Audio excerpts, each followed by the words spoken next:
His Lordship the Chief Justice is requesting the use of this hall. And therefore, they came to seek clearance from me. I said, who am I? I don't want to be charged for contempt. So please allow them to use the hall. But yeah, boy, well, that's where I was trained, so I always refer to him as my chief. He's the president and chairman of today's event. Your Lordship, Justice Bafo, Chief Justice of the Republic of Ghana. Sure. My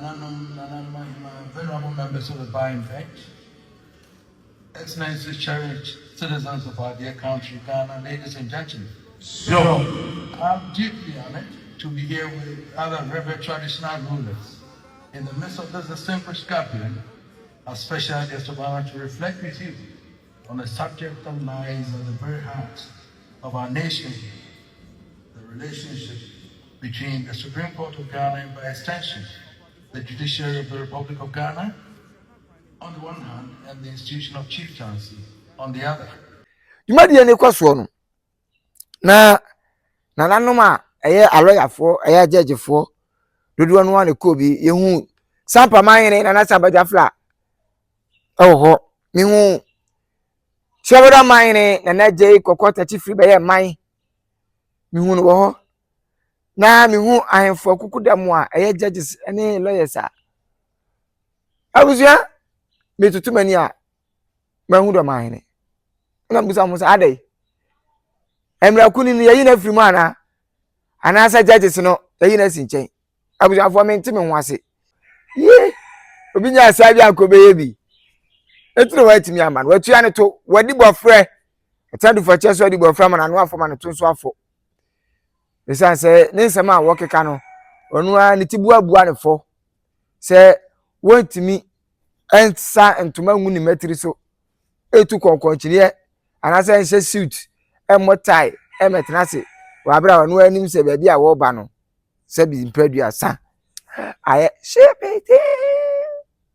o tware to agu wasel wasel tram gas wa tran du for chest we di we from an to afo anu so afo aka mu se na nsem wo na ma soja gidi na penisi penia anase wo hina wonti afutuo na we takrabo a woni tiri na nananum bebre afra me ne makasa yewe abremponfo edikrofo epanimfo a ehweme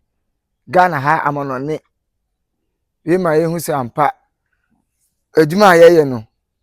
sabi yenye adwuma hunu na se anto epa enwu dantuom na yeye adwuma son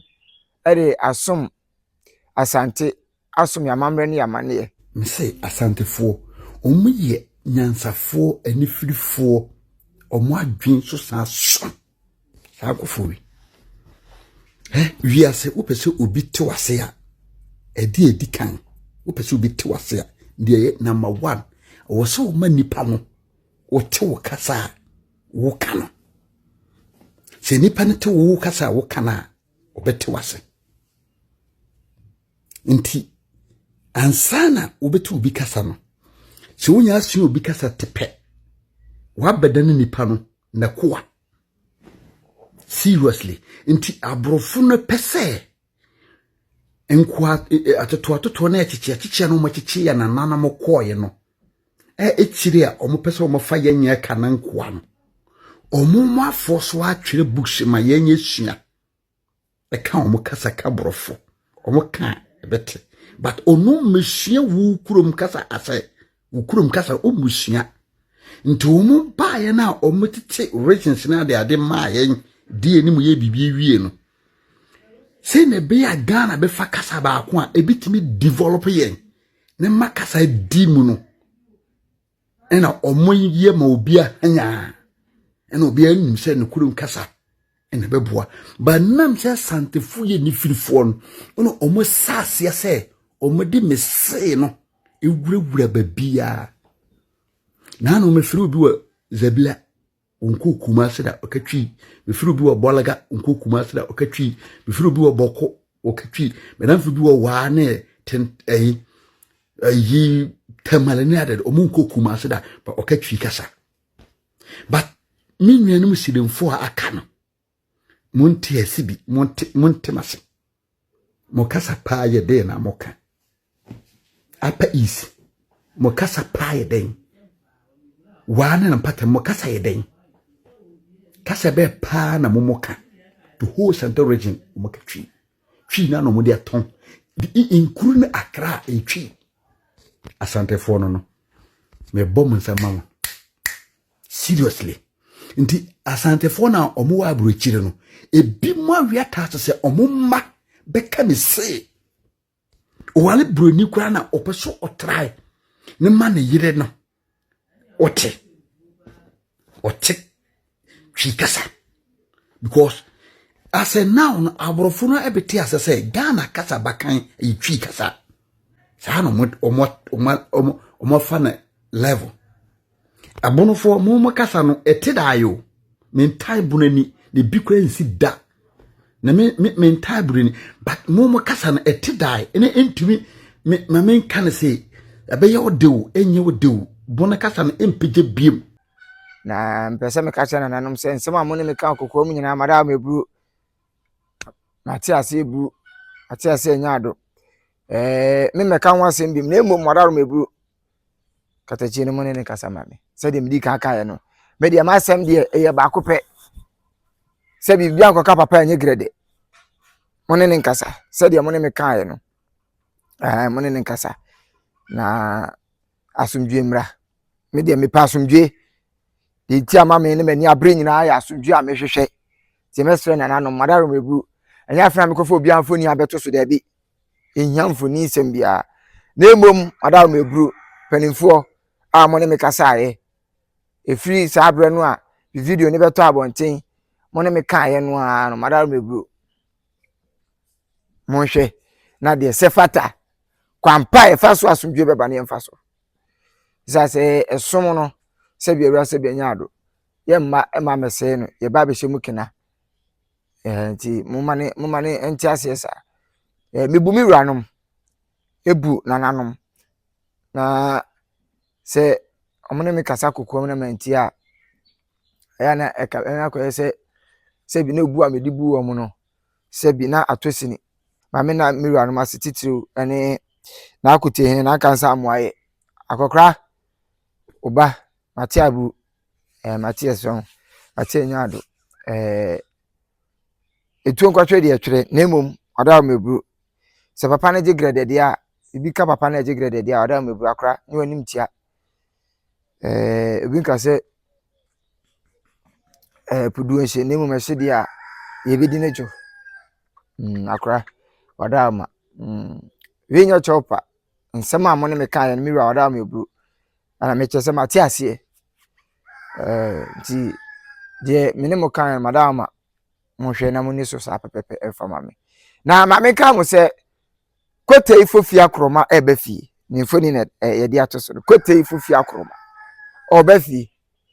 akoteti a ewo biemsu kobiri number 1 ho biemsu number 1 kobiri konfo na champon wono na aye na komo a ode na afiabo ebefi eti second August and jwadatan no eba so first August ya pesiri second jwadatan a ye de bona tenase na waje akwa aba tenase na waje trinkwa aje medase eti ye na emetai nananu achi na champion ne ono akasa ne ba nana afiabo kote ifofia kroma konfo ye metai echire na bibia etimi enye kama na edu ima oni na adotin ma mo se nei oyo hene ye brempon ye dehye na okwadwabo ase okodwuma de titu bia so hia ntoma hia afade a me so mfara bia oba brema UGC DVL opposite wona o se ope na edu ima ana se ope aya akwa himfie se ye chaachao eye sipim eye asese dwa eye ate eye ntoma de ben na wope e man gratitude na anma hemafo ntwaase mbenya ne se bocho muso amokwa waren so mofo mani kire o isan say ye wonyoma pa e de esom papa abusua liquor rental services ese nei wanya yie na how bi abafie untimi enya yie ni mani ndimu uhi obi obekire onyoma ma obi obekasa de ama wo yie na sam so liquor rental services na abusafo eni liquor medi nkomo obesese onyoma na ma obema okasafo bema MC papa na no awo na no atoni mama mre ne amane o ma nkonya amane wo yie na se na nso wo yie no atimi emu ayedu abusua okobrema UGC DVL kwan na so osani fa so tra DVL office na new stores na exist wo hono ho ana liquor rental services wo sanso na nei wasi dan na wie asori dan wasi wie office no ba cho warehouse no uhia se the electricals be fam wa meso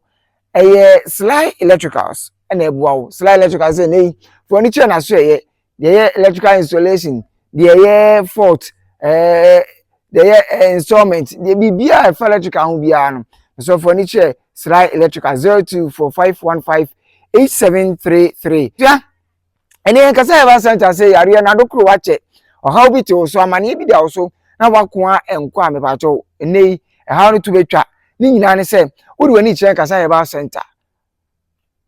atosu fe ya Pentecost Junction ana do wani kire oba ama doctor sa yare ne hu fam ne hu na fam otenete na so anya oyare sa na bibia atimi aye kamatibra na doctor ahwew na asumdwemra na ho ntom na fetimi ekokodi ujuma se de se na ese efata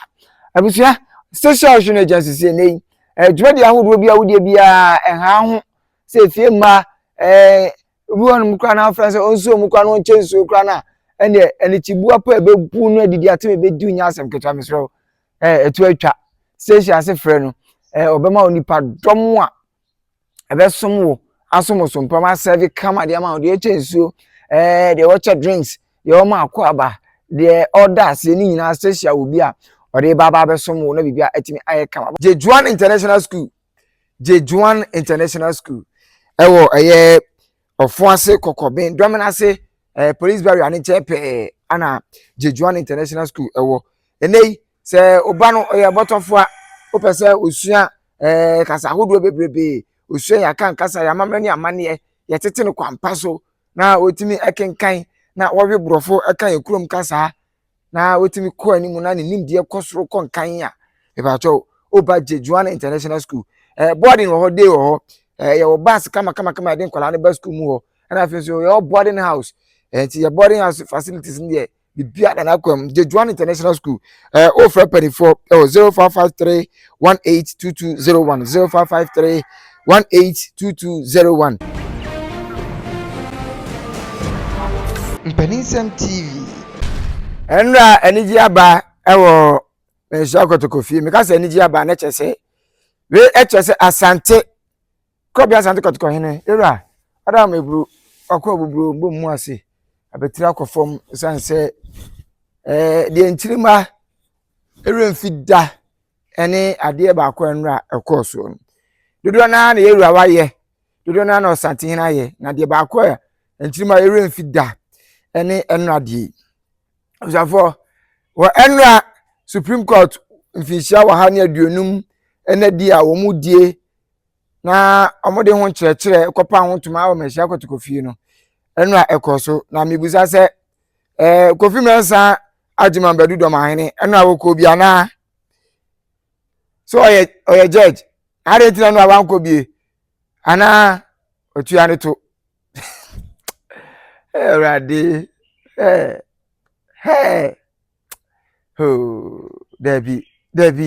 Debbie wanwa pawani behwe kotoko pawani behwe manhia pawani behwe Asantehene na efe keke Justice Paul Bafuboni baba ebe obi a mechas Ghana Chief Justice no Justice Paul Bafuboni enra olidi Ghana Bar Association ene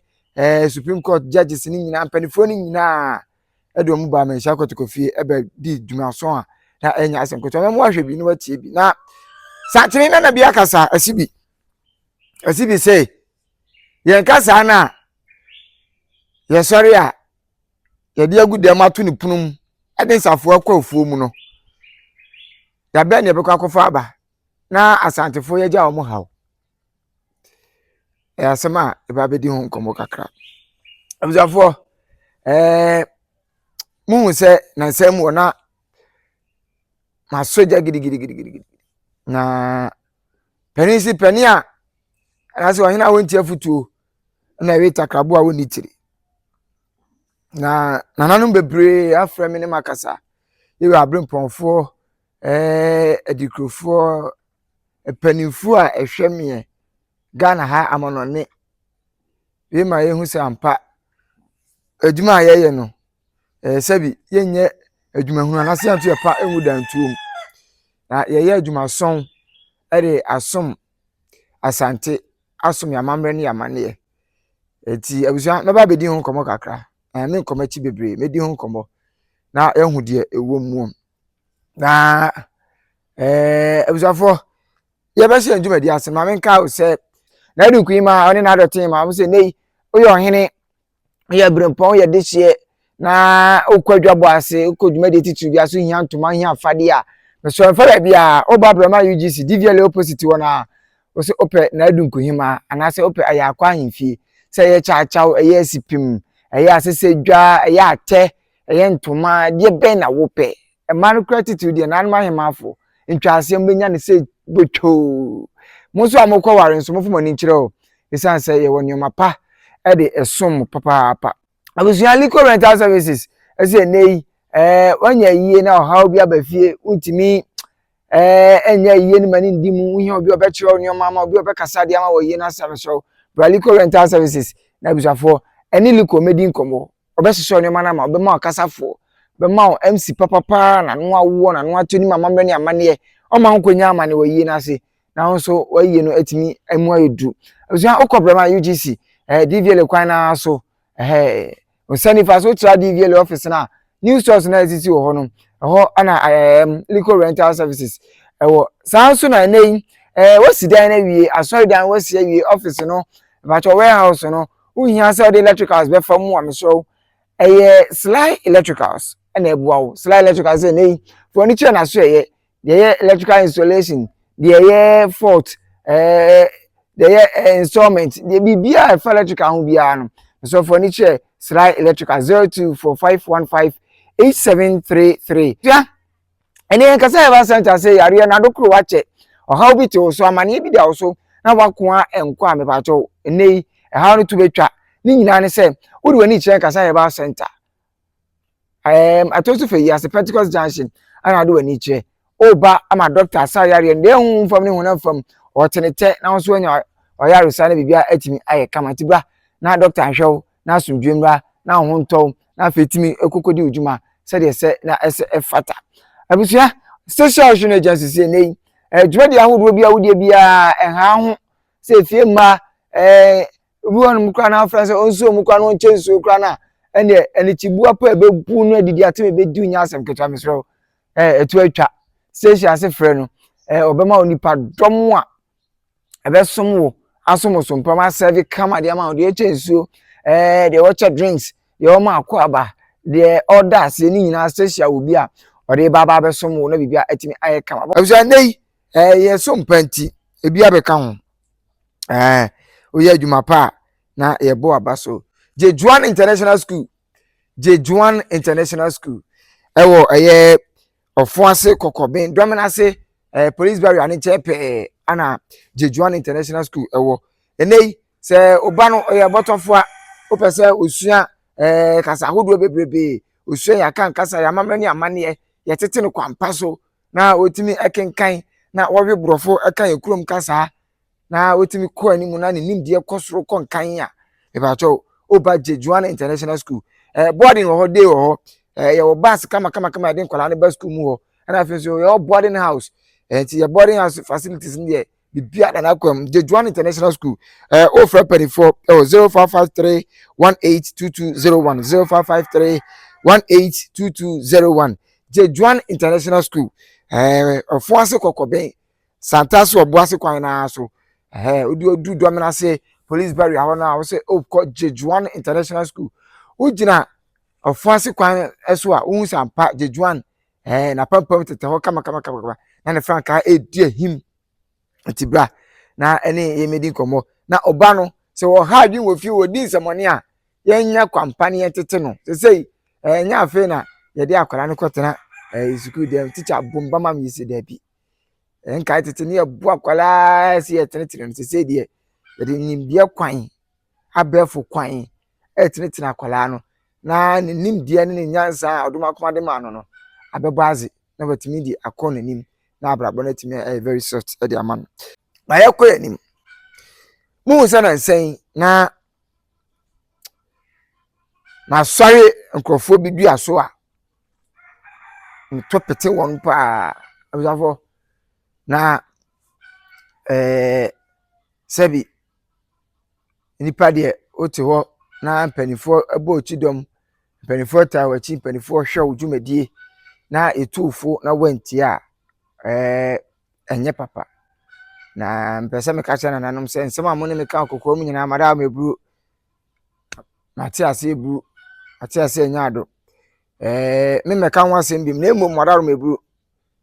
katachi ne mo ne kasa mame se de mdi ka ka ye no me de ma asem de eye ba kopɛ se bi bia nkoka papa enye grade mo ne nkasa se de mo ne me ka ye no mo ne nkasa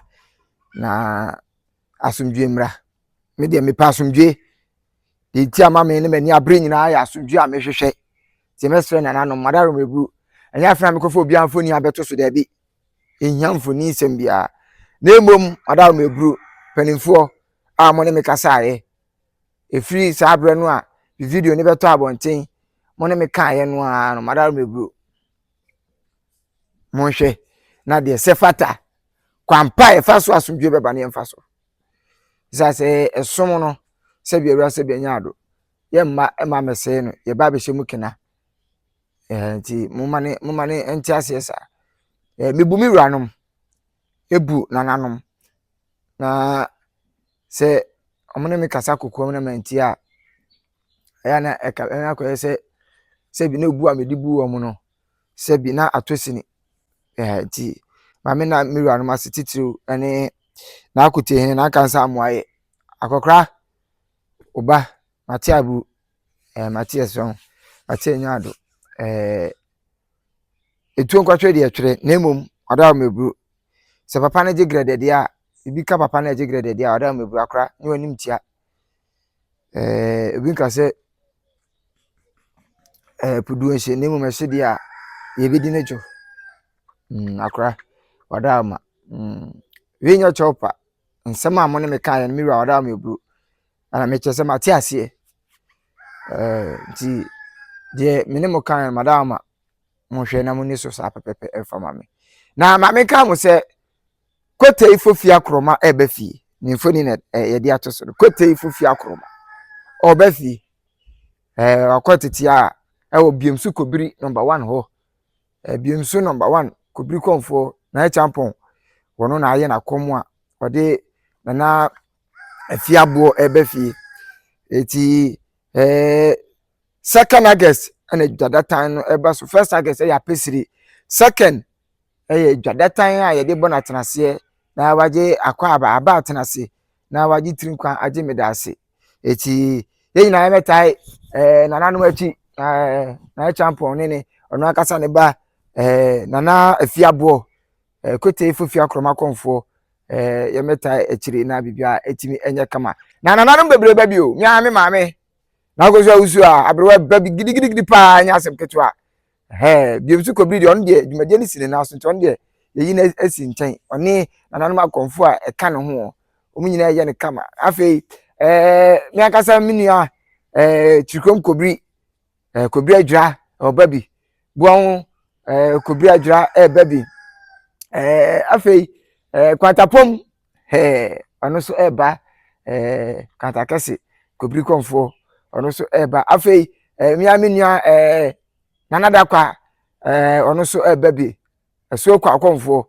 baby afei fumeso akobiri ensani adade afei mesuom kobiri onum nyina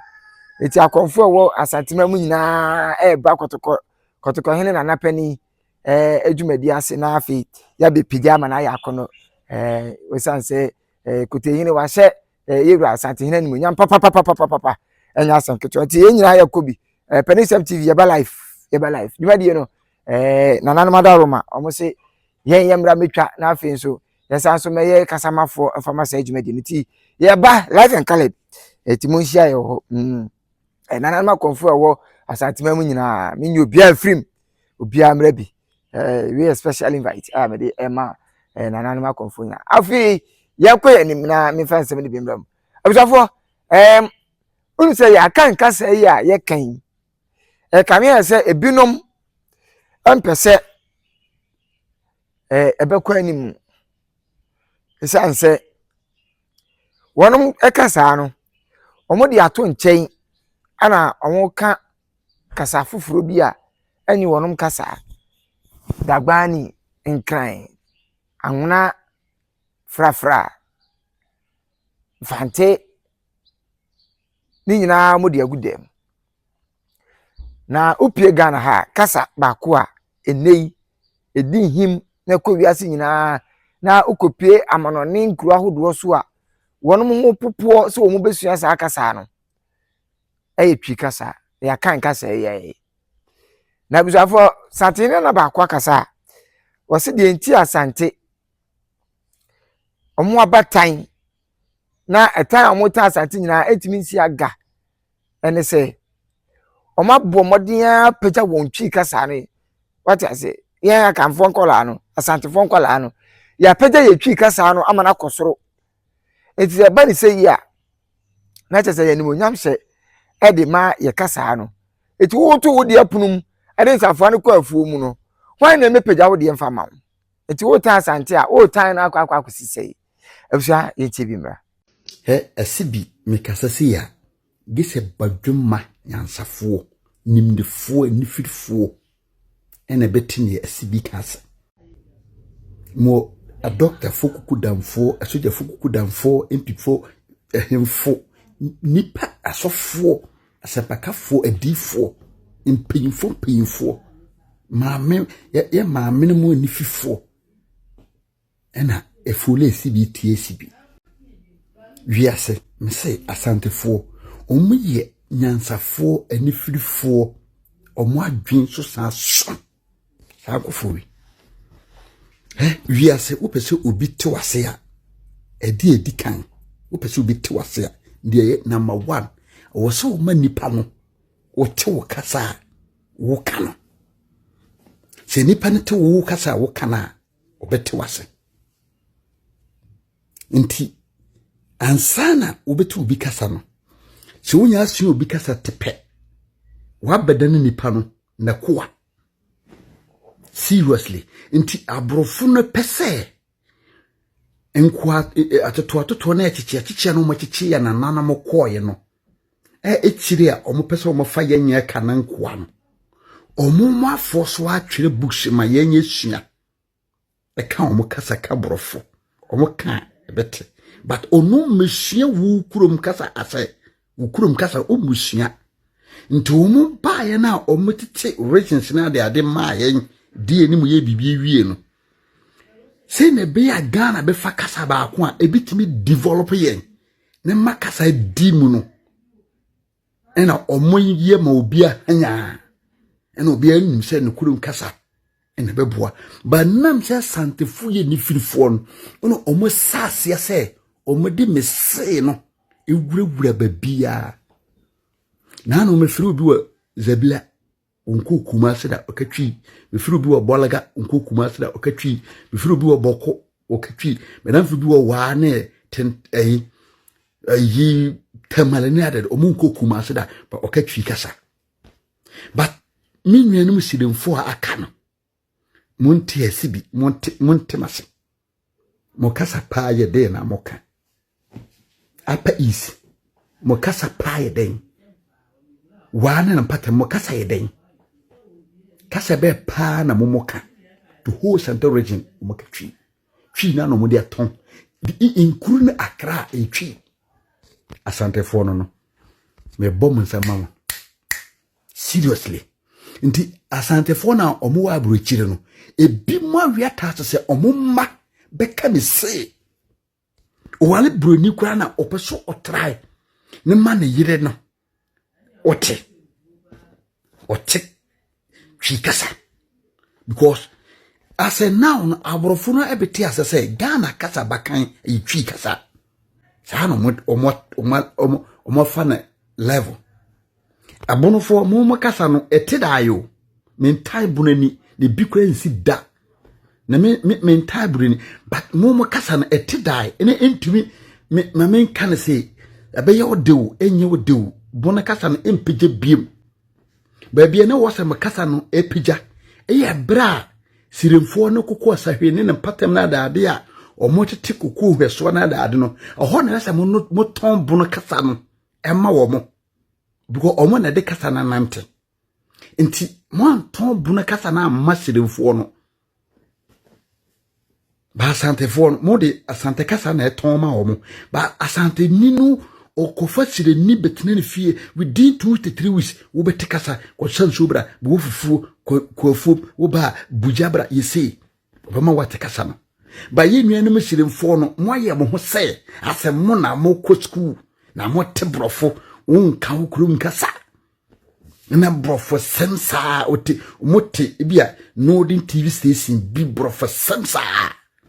nka na kasa da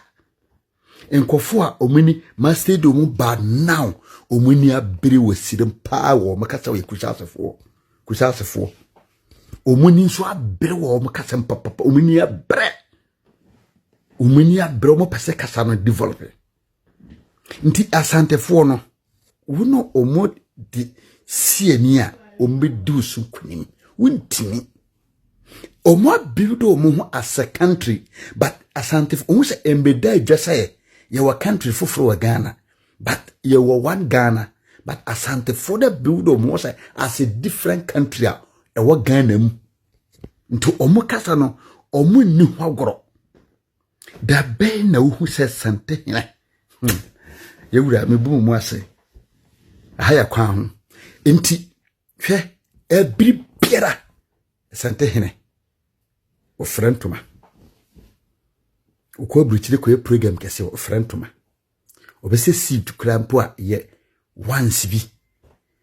African we kra ye once bi Asantehene onsefugu emfa ne chambutu so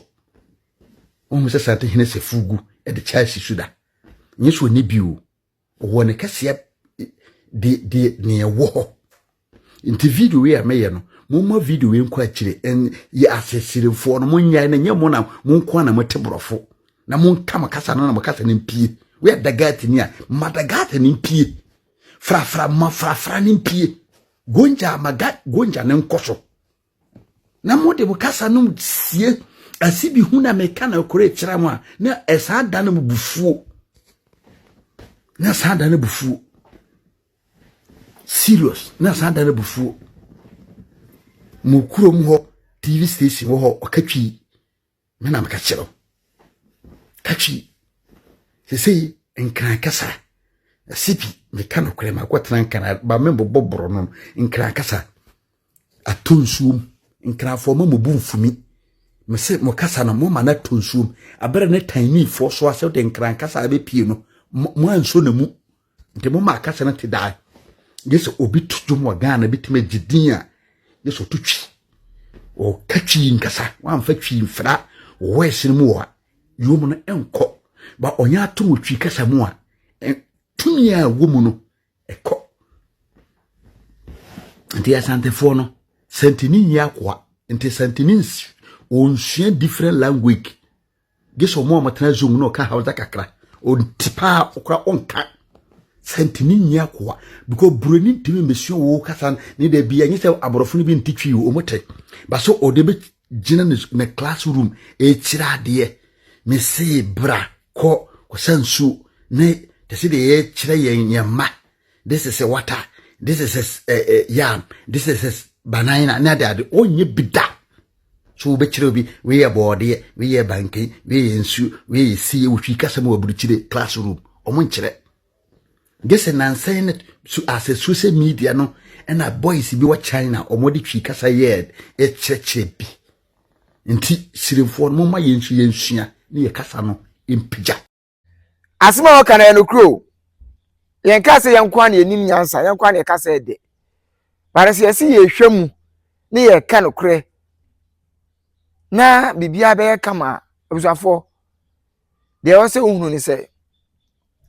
twikasa no a dominate ukonkran ye katwi wo ho ukotamale ye katwi wo ho ukọ boko ye katwi wo ho ukọ anwuna ye katwi wo ho ehin fa na twikasa no ye nka ti asante pagya ne de ti se opesa wo de ekosoro a bomodin na pagya wo de enta asante se o ta asante a o ta ne kwa eti pagya wo de no na wo de ne nya akono pagya wo de no eti asante ta wo ta ne nyina ensi aga obekoso aye kese obekoso amanekasa na adi him esanse ene wo akasa na wo ne asante ko anase udi asante atem se asantefo ye hwehwe animu ye huhu ye patapa ye deben oje bosofo no an ye betia boso de bia esanse ye de no ye pagama ne ya kono atase ye pagama ne ya kono eti esere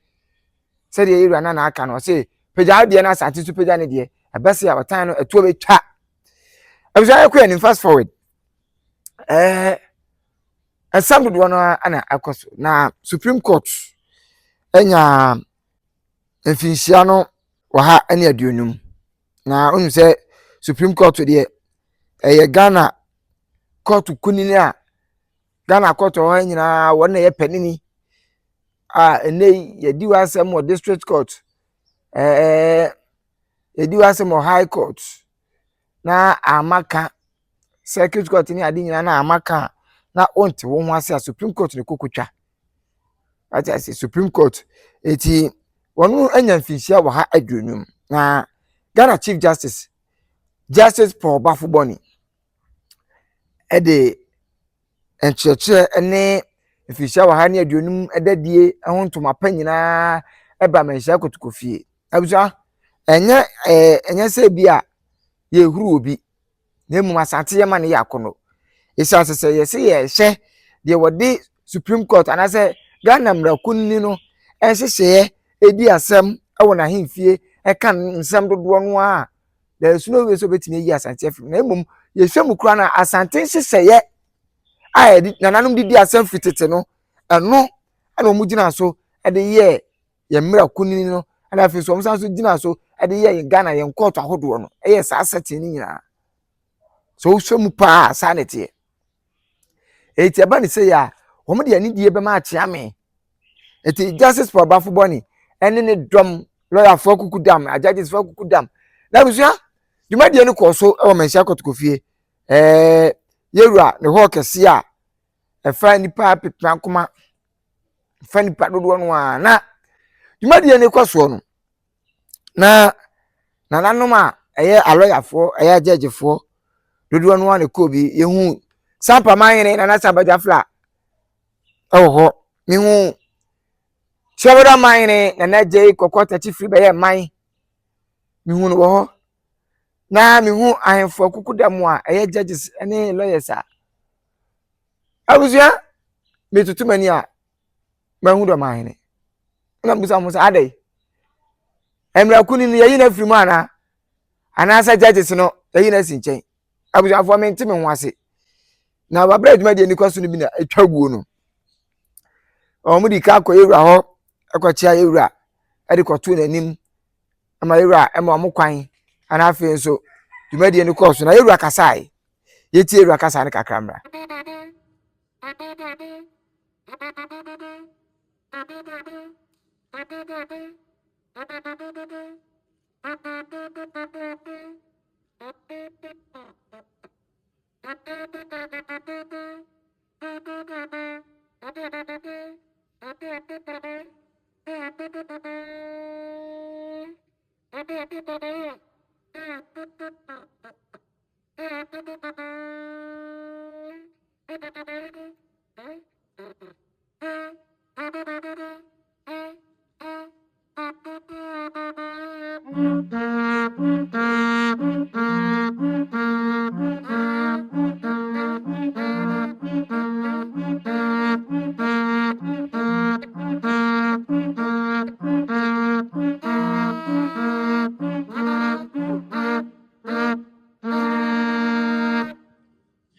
His Lordship the Chief Justice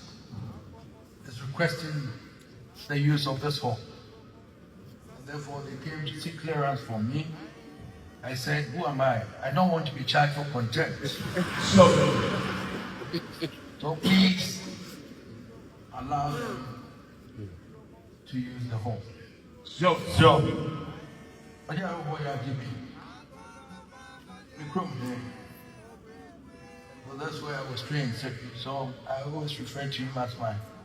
my chief. He's the president and chairman of today's event. Your Lordship, Justice Bafo,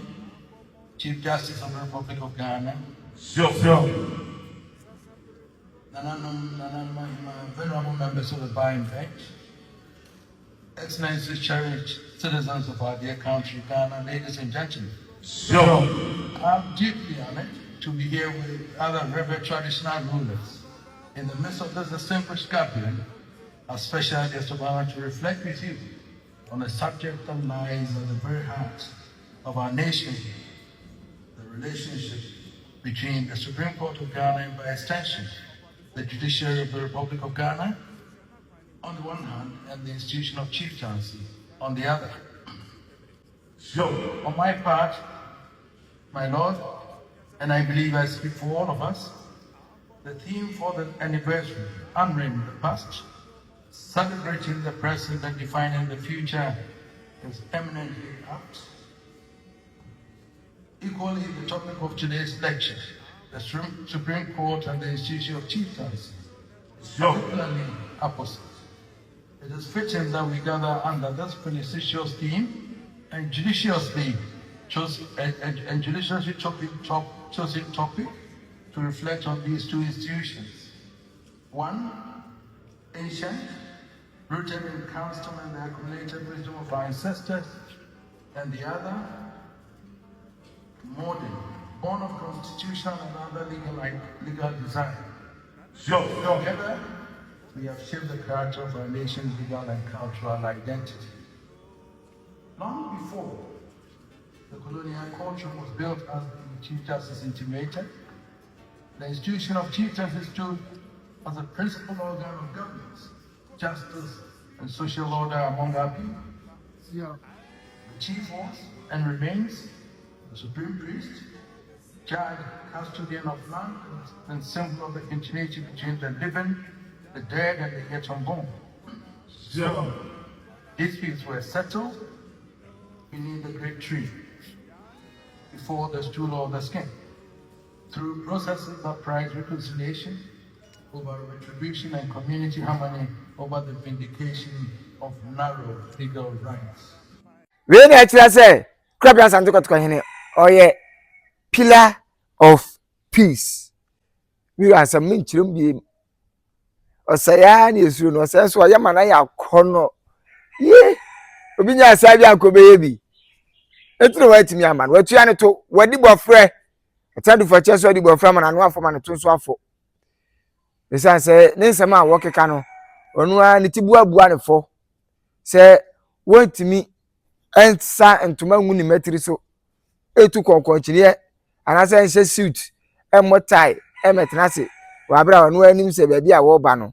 se bi impredua sa aye shepete o tware to agu wasel wasel tram gas wa tram du for church we di from man to afo na no so afo aka ho etinya de se obetimi ababie na na no ma mo ya lawyer for ya judge for amutimi ko ye na mi hira mo ma ya de ma mo ya hu se mo so mo man no na mo so mo manfo nso afi ye na yurase ye na chief justice Mpaninsem ya damas papa say abrebia mo kan hu sampa asante yewura hyehyeye ene nananom hyehyeye a omode ebesom fritete no mama na dimu mama na yakono etobza we ni kakra me de ebre wo na yewura kasa yewura aka no so de na chese waka ne sa eti we ehia nkyeremu bia nya afi na yebe kasa de ehia yewura de sefata ana yiru aka no ti wa wo se wonti ase no go and bend the sea na mama ka wo se kotokonye August ya obekọ US akwakodi akoside ti kwasi da we yiru di akoside wi a the next akoside yiru ekọ US Washington DC na akwakodi akoside ose ye say ye Asante waya say ye any je na bafie si mo say Achiaa meeting ko Canada akoye de chance oko Poland oko Canada oko US ana afi waba o say be ko Washington DC wait there na fe chance utimi mo ya join ye fa ho be dom ye na ye pejao na bibia anya kama abuja me do si afi Jejuan International School Jejuan International School o pesa oba no ehunu ade na nim de kon kan a Jejuan International School of Wase Kokoben ben domina say police barrier no bra na oba no nya tete pa ye obody house ho na ye odi nti so oba no de ope no so oben wona aba no betime afifia ko school a bibia nsi kwan afi ekwan ne wa ya pesa oba no obeda sukum na onya kwan edi akoni aba na otim koye wadwuma so a bra ni nyina ye wo hyehyɛ kama de ema afi ayakwa hifie kente na accessories na du kwin ma se bra beje tuma beje kente papa ni bi na fa besom beje enwura fita papa ni bi beje konkontiniye odi we wa se da de akọ ani aye ne kama ensaida enya afi na eframa fa ya na abu pon da bi we ya afi bo konkontiniye kama bra na beje bi empanifo akuku da mewo asantemama edi akonya emu dodo no a na du kwin ma ho ana beje omontoma ebeje ompaboa omahene ma eje omafade ahodo nyina esan so ba ebra beje omoa nkasa wonu matani omasipim konkontini nyina aka ho bi bra na ye ma onyo mapa na efa kodi akonwa na omunyedu na nya akono nti miso bra o bebia wo bia e delivery e di mam afa slide electrical se bra nei osifie na wi na epose ye de anyinam kani afam ma de ma wo a slide ye wodi nokure se nkwada bi ko fry de dwumadie na oye adwuma na krofo bi asi akire twitwa anyame ncha de ya che wonum etibra na slide onye adwuma ne kama efama ono de baako mienu nya afi na obe jurugogo bi abe kana hyehyɛ bi abra na slide enso mosompam abusuafo Liko rental services ene ya ba fie yen hye ya se ne o fama Imam kasamafo amshrobra enye ni nyina kama emfa emma afei Special Ocean Agency wadi kachiri mu akunini asebra na dwedi awudie bia se ya yefro badi ntuo ayie wotopono bia bra no ma ohyese kukudam no mo ma meso mo kama buza ni ko via free bi di si abrepam apesa so hia na amenkai wo se asuo kwaw na nada kwa bia wo bia akra Achiaa papa se bia odi entete no ekro no yepe oni miame maame na akosua usu a abrewa Achiaa papa spiritual father me chao afi chief obuafo tamale chief obuafo oni yeru akotoko hene na Panin amamre mu no oni atrankonya nyina me Achiaa papa miame ni ankobia koti ankobia hene akra me chao na abusua me famonsi na emrepam abesan so aba na de sefata de baba be so na nanom edi ebiem ene kofi afre me de wasi makra every pam ye besia na ya to ankomo ne Mpaninsem TV